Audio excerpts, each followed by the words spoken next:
So Alex is a qualified psychologist who's been working with elite athletes and sports teams for almost a decade. If you felt like you're not being true to who you are or who you want to be, Alex can certainly relate. He hopes you'll connect with his story and take courage from it to do one of the hardest things when it matters the most. With his speech entitled, "The Masks We Wear," please welcome Alex, everybody!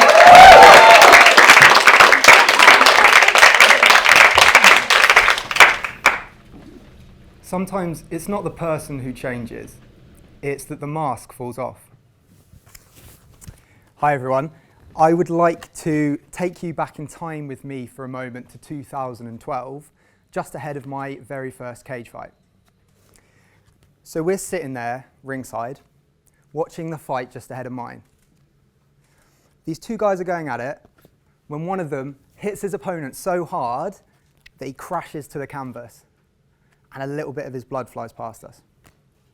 So I look at my teammates to my left and I kind of want to be alone and I just want to move. So I stand up and I walk backstage. Honestly, I'm terrified. I do not want them to see how scared I am. So I pace back and forth a little bit, I can feel my heart racing, when all too sudden, I hear my name over the loudspeakers. Alex! And I can hear my entrance music and it starts to thunder around me in the changing rooms. And at that point, there's no turning back. So I make my way out to the stage.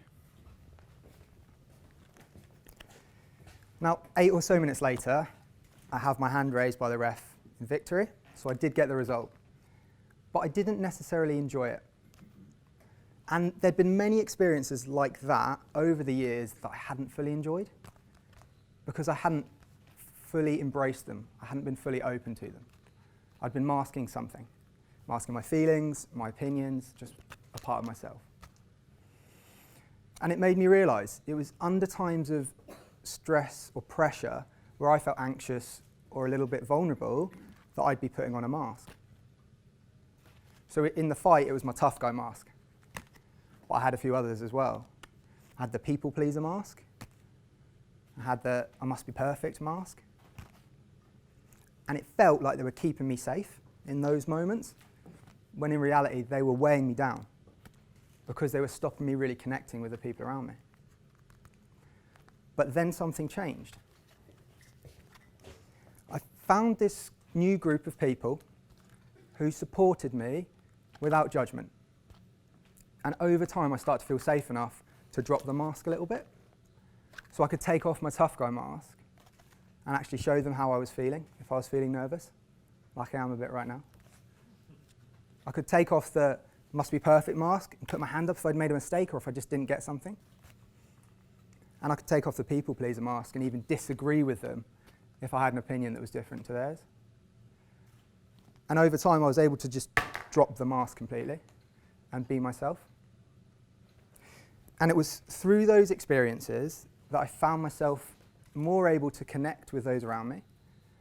I was better able to reflect about my own behaviours and as a result grow more as a person and actually be a lot happier for it.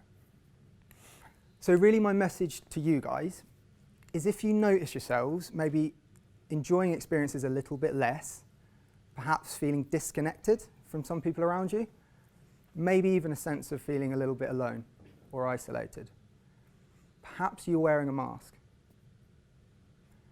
And if that is the case, all I'd ask you to do to start is one thing. Find that group of people or that one person in your life who you can drop the mask and be open with. And just talk to them, human being to human being. I want to leave you with this. To show your weakness is to make yourself vulnerable. But to make yourself vulnerable is to find your strength. Thank you.